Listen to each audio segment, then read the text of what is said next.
And here's how to enable and disable emergency SOS call with side button in iPhone. Go to your iPhone settings app and in settings app scroll down. Here you will find this emergency SOS option. Tap on that.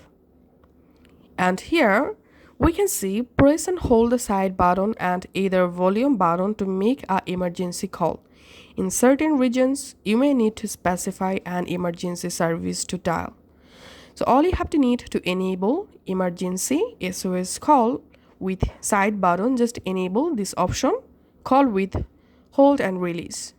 And now let's make a emergency SOS call. So I'm just pressing the side button for 5 times. 1, 2, 3, 4, 5.